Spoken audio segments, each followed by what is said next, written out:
back with a special show to make you a better speculator. If you want to speculate like you mean it, speculate like a pro, you can't be making the mistakes of an amateur. And because I've made every mistake, you don't have to spend a long and painful time learning what you shouldn't do. I've done it all wrong at one time or another. So, without further ado, like those books that you see on the bestseller list all the time, here are the 10 habits of ineffective people. The 10 bad habits of bad speculators. Number 1, ineffective speculators will sell a stock because it starts going down. You should never sell a stock because it starts to go down. A lot of people will just want to cut their losses when a speculative play starts to turn against them. Hey, you know what I think about panic? You don't panic in this game. You come home with your shield or on it. Most of the people speculating in the under $10 space, how do I put this? I want to be delicate about it. I want to be ambassadorial. They're morons! They can't explain why they sell. They can't explain why they buy. So if the fundamentals stay the same and the stock starts to decline, go with your conviction and buy some more. Number 2 of the ineffective habits of bad speculators, kind of a corollary to the first one. Don't hold on to a position that keeps going down. If there's no upside in sight, then guess what? Your conviction was wrong. In other words, just because it starts going down, don't panic. But if it stays down, get out and make your money somewhere else. Some stocks only work in up markets. Market's bad, you must get out as soon as possible. Let me show you some pictures. Here's the chart from Applied Micro Circuits, AMCC, for those home gamers still around. Oh, here's Lucent. Yeah, I used to call it Lucent because it didn't deserve to be called Lucent from 2000. Remember, when a stock's good, I let it be called by the name that they want it. But when a stock goes bad, like Avon, that's Avon. It's how I call it once they start losing money, not how they call it. See, you can't hang on to the Lucent forever. If the stock keeps declining and the market isn't hot, you get your butt out of there. Don't ride a stock down from 100 to 2. People do it all the time. Number 3, bad speculators will sell way too soon. You should have some idea of what your exit point is before you establish position in any speculative stock. These stocks can move up for 2 or 3 days entirely. Again, because remember one of my rules. The float is small. Don't mistake that for the entire run. Don't rush to cash in your entire position. Don't do this after 5 or 10% increase over the course of a couple days. Look, don't be this either. I know. Scylla and Charybdis. Remember those 2 clowns? It's okay to take some off the table. But don't assume little moves are the big ones that you're waiting for. With these companies, not everybody who wants in will know about them after a couple strong days. Give it a little more time before you rush to take profits on everything. Number 4, really idiotic speculators will try to play sector trends by buying the cheap, worst of breed stocks.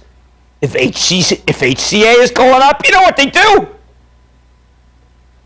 They buy Tenet Health because it's cheaper. And then they get stuck. And kids, if you're watching, don't ever buy Tenet Health. Let me explain this a little better. You're not really speculating on anything if you buy the worst stock in a good sector because it's cheap. You're not being a speculator. They got another term for it. You're being an idiot. Best of breed stocks will capture the movement in a sector. Worst of breed stocks will always get passed over. If best of breed company isn't speculative and it's going up for the same reasons that you hope the under $10 worst of breed stock will go up, then you're not speculating. You're playing a sector trend. These are 2 different things. Don't get confused. Don't buy cheap stocks and call it speculation unless you've got a better reason. Remember, I'm trying to up the game of the term speculation. The 5th bad habit of amateur speculators, they always fall for the hype. You want to be a pro. Don't believe the hype.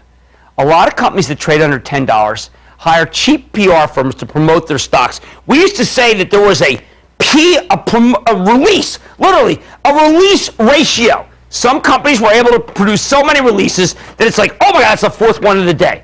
I'm not going to call them dishonest because then the lawyers would eat me alive. But they do put the best spin on things they can.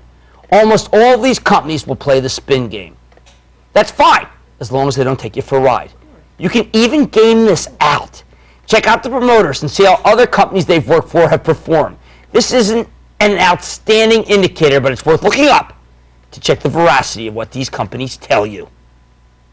Those are 5 bad habits of ineffective speculators, and I've got more, but let's go to Tushar in California. Hey, Jim, love the show. Thank Booyah. you. Booyah. When speculating on companies prior to them announcing the quarter, is thinking about human psychology more important than anything? Because I asked this last week. I was choosing between CAT and eBay, and I went with the stock pick of the week, CAT, and eBay ended up popping up, and both had monster quarters. Okay, look, this is one. It's very interesting because we want to default and think, Tushar, that it is psychology. No, it's the run-up. When I am picking a stock, let's go in the Wayback Machine, go into my old office when I was a hedge fund manager. Guys would come into me and say, listen, I hear that, let's say, Symbol Technology is going to have a good quarter. Well, if it's Symbol Technology, I'd take that with a grain of salt. But if the stock is down a lot in anticipation of the quarter, I like the risk reward. Even with a stock like Symbol. Why did I pick Symbol? Because it's the worst stock I've picked this year. If Symbol is at 10 before they report a quarter, I like the risk reward there. The risk is probably a point downside. The upside could be 4. I think you got to look at where stocks have come from when you play that game. I tend not to play the where stocks are from. But for this, look at your example. eBay was down from 100 to 30s. Very little risk there. Caterpillar, which I still like, went from 50 to 54 in anticipation of the quarter. The bottom line, that's always going to bring in profit taking. You don't have a lot of profit takers in an eBay. Let's recap. Never sell a stock if it just starts to go down. Don't hold if it keeps going down. Don't sell too soon. Don't buy the cheapies. And please, don't believe the hype. Stay with Cramer.